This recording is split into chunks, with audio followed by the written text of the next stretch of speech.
Good evening, I'm Nicole Weisberg, and this is CTV News at 5. Tonight, a lost phone tracked to your home, or just an excuse to get inside your house. A warning. Flight disruptions begin. A looming strike by Air Canada flight attendants already having an impact. And eliminated, but still a success. A look back at the Edmonton Riverhawks milestone season. CTV Edmonton, local breaking news with Nicole Weisberg. People who work off Jasper Avenue near the scene of an afternoon shooting describe a chaotic situation.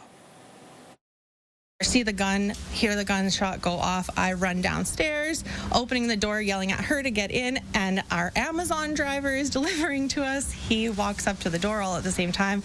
We rushed inside, took the Amazon driver with us, went into the basement for a minute, let the guy out the back door so he could finish his Amazon deliveries.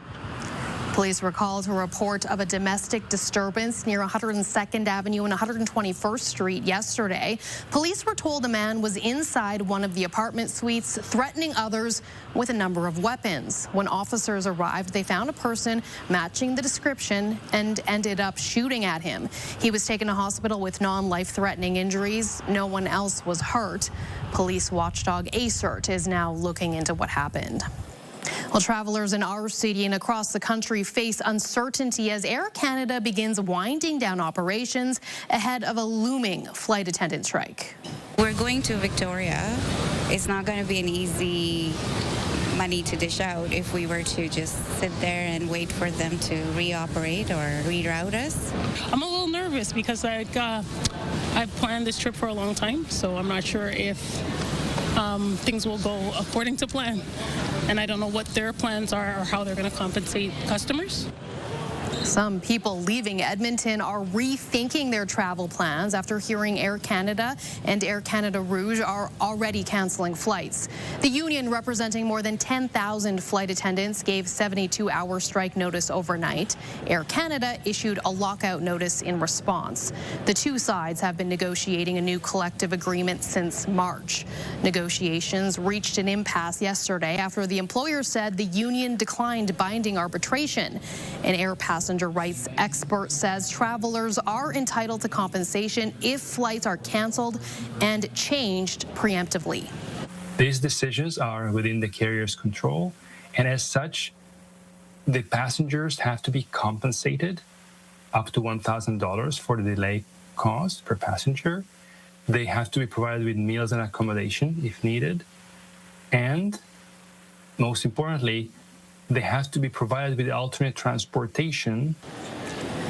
Air Canada says anyone scheduled to travel between this Friday, the 15th, and Monday, the 18th, can change their flight for free. Anyone who purchased a non-refundable fare can cancel and receive a travel credit. It is also offering refunds. New supportive housing options are closer to becoming a reality in central Edmonton's Spruce Avenue neighborhood. City Council's executive committee has greenlit the sale of land on 106th Street to nonprofit Niganan Housing Ventures for $1. The project will have a minimum of 60 units designed to support people with complex medical and social needs. The agreement would also see the city provide up to $5.2 million in grant funding for the project, money already set aside in the city's budget. Certainly these are solutions. They are proven solutions. We have a depth of evidence that shows that permanent supportive housing not only doesn't detract from a neighborhood, but has a positive ripple effect. That's in the community directly, but also at the systems level. The agreement would see Niganan enter a 40-year housing agreement with the city. It still requires council's stamp of approval. Willow White Avenue Alley is being brought to life. A new mural is refreshing the look of Spurline Alley, previously known as Rainbow Road. Edmonton artist and radio personality Lauren Hunter is behind the artwork. The Old Strathcona Business Association hopes the colorful installation will limit graffiti and attract more visitors. When we beautify and do this kind of placemaking work in a space, and especially in an alleyway, it creates a whole lot more pedestrian traffic and flow and understanding, and it reduces the incidence rate of things like graffiti and tagging happening. The art piece is called Busy Beavers and includes several Canadian symbols. The alley is north of White Avenue between 104th and 105th Streets. A movie marathon will take over Sir Winston Churchill Square next week. Sonic, you finally found your family. Movies on the Square is back on Monday. Catch Sonic the Hedgehog 1, 2, and 3 playing on the big screen.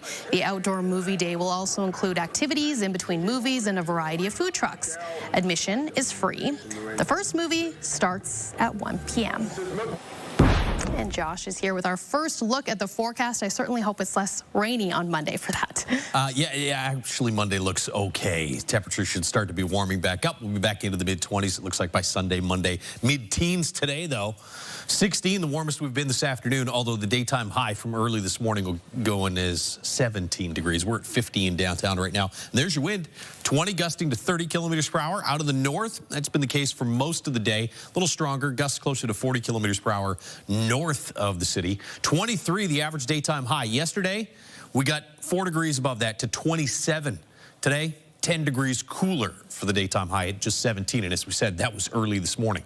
Warmest we've been this afternoon is 16 degrees. 14 for a coolest temperature so far, although we'll probably set a chillier low before midnight tonight. I think we'll drop to about 11, 12 degrees through the overnight period. It was a stormy afternoon, as expected, in east central Alberta, but you can see now all of those storms have moved off into Saskatchewan, where you have a wide variety of severe thunderstorm watches, warnings, tornado warnings in effect for those areas. Still severe thunderstorm watch for this area here, but you can see the storms have all cleared out. So that watch should be ended fairly shortly.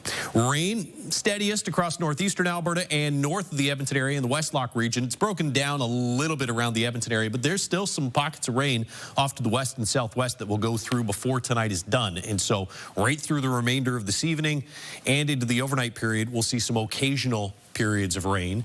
Mostly cloudy by tomorrow morning. Should be a drier afternoon tomorrow with some sunshine, but not a lot warmer. Only 17 or 18 for a daytime high. Thank you, Josh. Coming up next, lowering car insurance premiums, details about the province's plan and whether it will work. Any potential savings are going to be dictated by the balance the government strikes between the benefits you receive and how much you can sue in the new system. Hey, what's up, everybody? It's Peter Cash and Jenna Winterburn from 104.9 Virgin Radio, and we need your help to send some kids back to school with some fresh new kicks. That is right. Join us right here at Kingsway Mall on Saturday, August 16th, as we collect new shoes in support of Cara Family Resources Center's Kicks for Kids campaign. Now, we're going to be here from noon to 4. Drop off a new unused pair of shoes and help us walk towards a brighter future, one step at a time.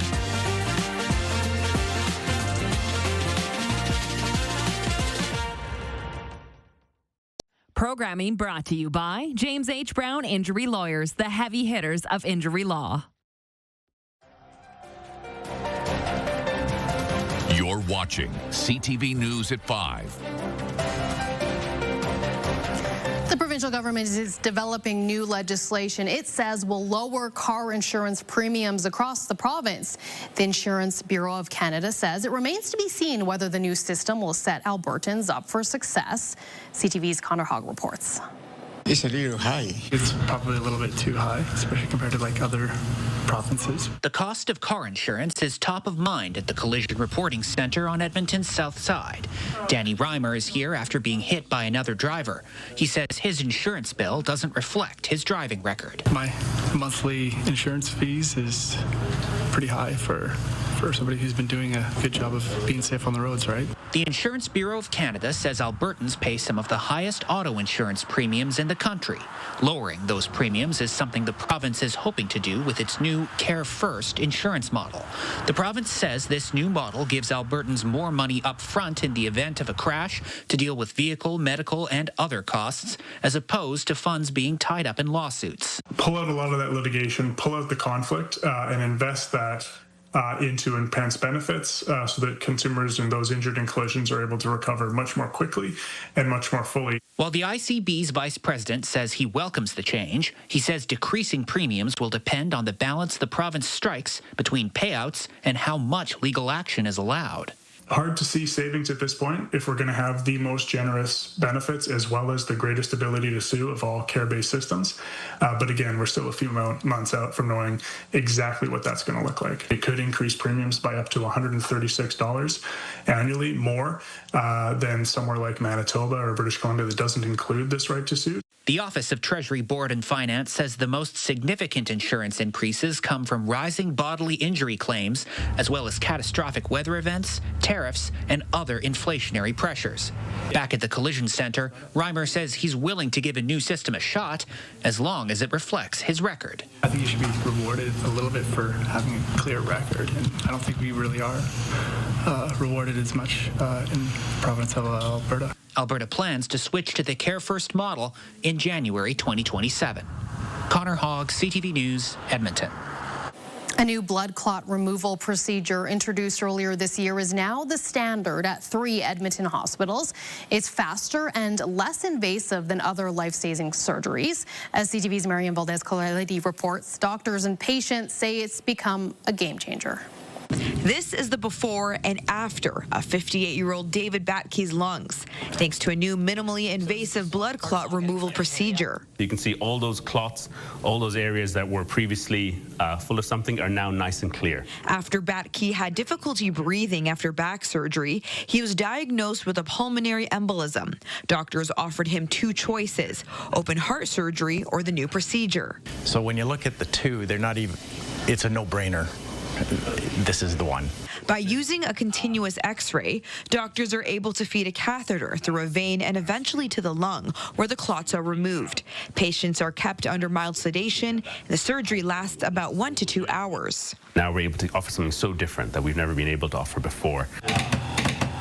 It's a less invasive option and a better choice for patients like Batke who can't take blood clot medication. These patients can have this procedure done because there's no medication given, and it just removes the clot itself. So it is really meeting a big unmet need overall. Batke calls the procedure a game changer for his recovery. I was 100% back to normal within a week, where if I went the open heart surgery route, I might have been off work for months. But with this, we can get right up into the clot and take everything.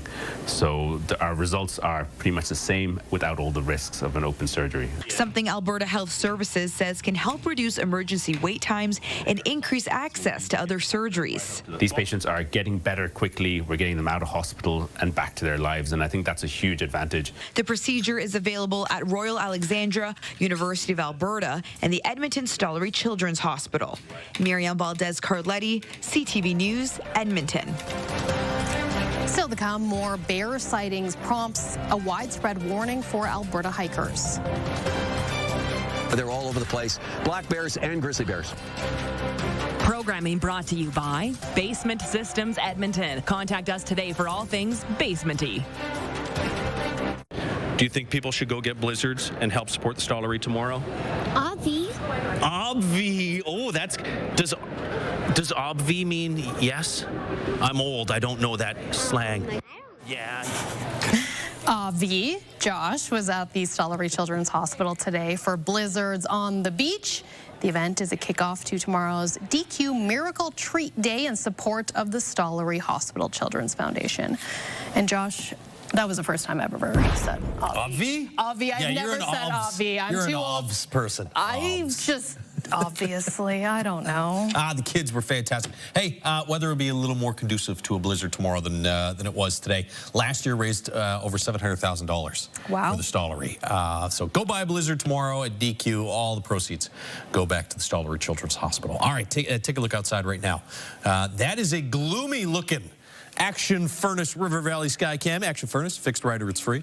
You might even have to turn the furnace on later on today. 14 degrees in downtown Edmonton right now, and windy, as you can tell. 14 as well in Fort McMurray, 12 in Grand Prairie, and even cooler. Peace River sitting at 11 degrees, a little bit better here, mid to upper teens in through east central parts of the province. That's where you had all kinds of storms earlier in the day today. Those storms are now off into Saskatchewan. You had a couple isolated thunderstorms there back off to the west and to the southwest, but in the Edmonton area, this is all just going to be occasional showers now for the rest of this evening. And as we said, this may linger through until about midnight tonight or even through the overnight period before we're completely done with it. By tomorrow morning, though, all the rain should be up in northeastern Alberta. We'll be under mostly cloudy skies to start. Then we get some clearing in the afternoon. So it's not going to be all that warm. It'll be about 17, 18 degrees and breezy, but at least the sunshine should be back later in the day.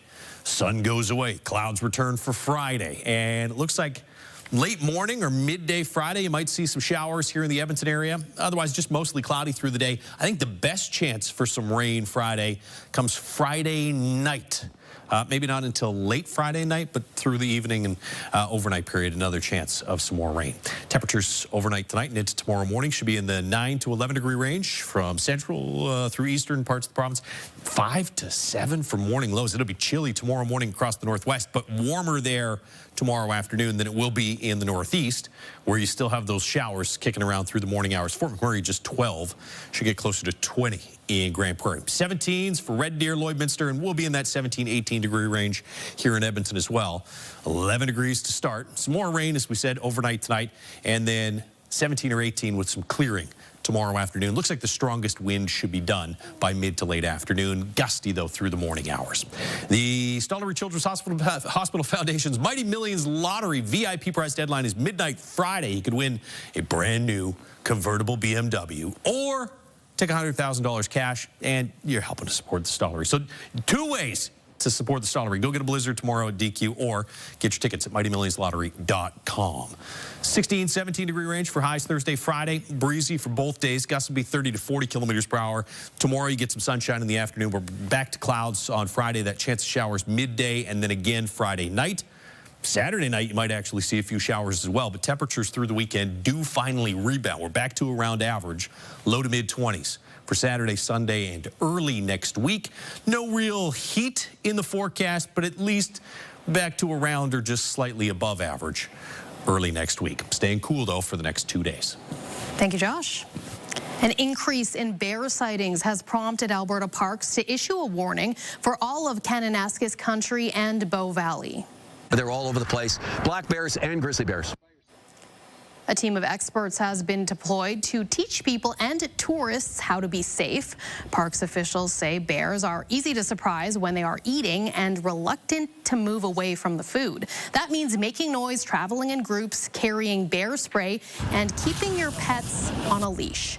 A great bear recrop this year is being blamed for the increase in sightings. CTV News at 5 continues.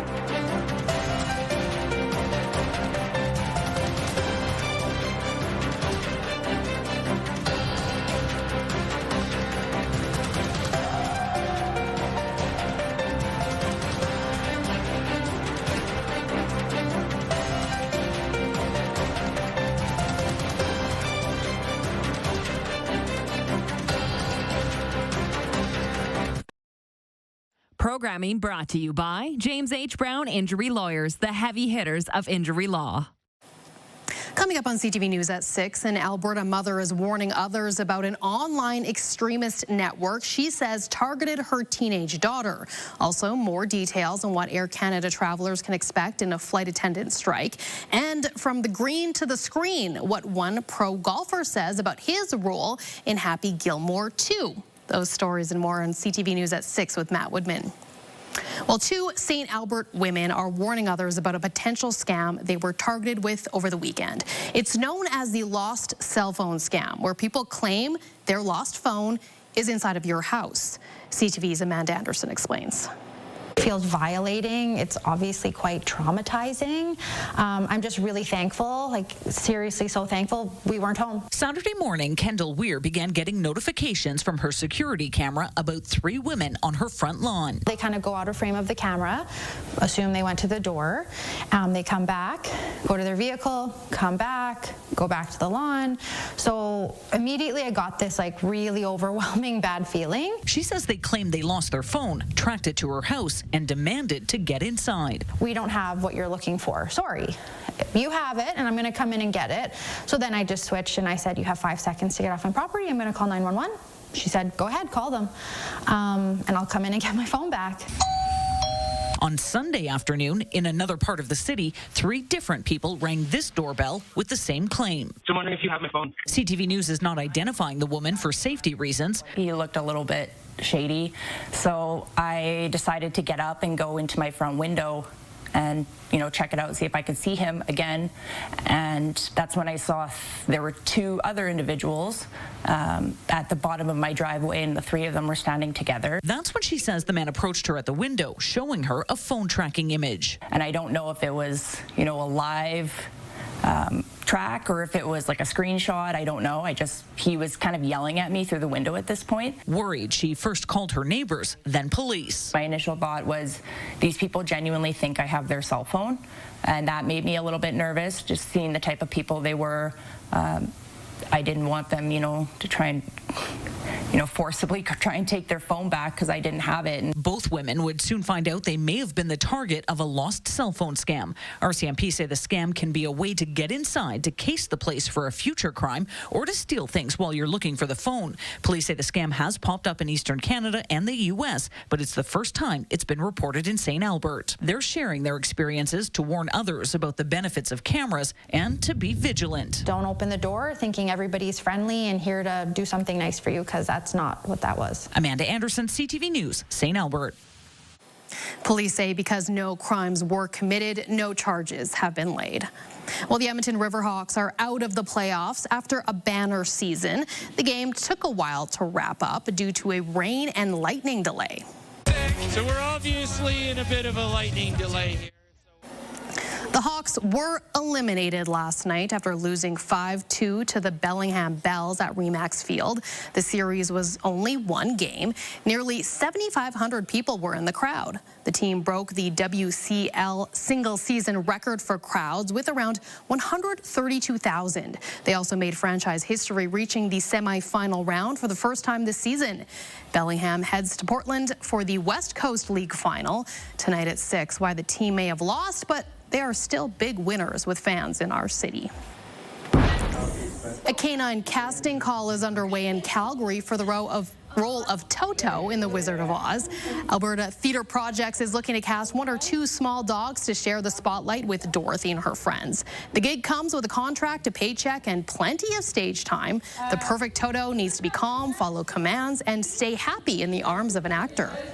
We're looking for a Toto who is excited to be in the show, excited to be a part of The Wizard of Oz, who is great around people, specifically a young girl who plays our Dorothy, because they really are a part of the company. They're a part of the ensemble. The winning dogs will find out their fate in the next couple of days. And that is our show for this Wednesday night. Thank you so much for watching. CTV National News is next.